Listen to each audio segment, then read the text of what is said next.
विराज एक छोटा बच्चा था जो अपने मम्मी पापा के साथ खुशहाल जीवन बिता रहा था। एक दिन उसकी मम्मी पापा अचानक से एक अजीब तरह के बदलने लगे।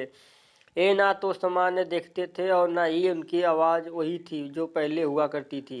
विराज को पहले तो समझ नहीं आया कि क्या हो रहा है, लेकिन धीरे धीरे उसे एहसास होने लगा कि उसके मम्मी पापा असल में भूत बन चुके थे।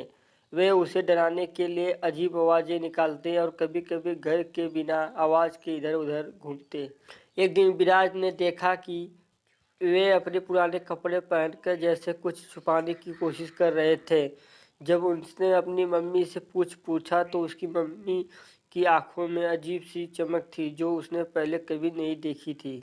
विराज डरते-डरते एक पुरानी किताब में पढ़ने बैठा और उसमें एक खौफनाक कहानी पढ़ी जिसमें भूत अपने पुराने परिवार के रूप में जीवित रहते थे ताकि वे लोगों को भयभीत कर सके। और विराज को समझ में आ गया कि उसकी मम्मी पापा असल में भूत थे और वे उसे भी अपने जाल में फंसाना चाहते थे।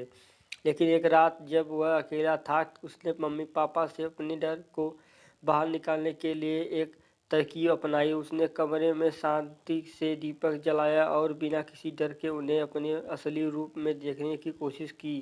जैसे ही उसने ऐसा किया, मम्मी पापा के चेहरों से नकली रूप हट गया और उनका असली भूतिया चेहरा सामने आया। विराज ने फिर अपनी बुद्धि से उनका सामना किया और उस भूतिया जोड़ी को अपने जीवन से हमेशा के लिए विदा कर दिया। कहानी से संदेश: कभी भी डर से भागो नहीं, बल्कि उसे समझकर उसका मुकाबला करें।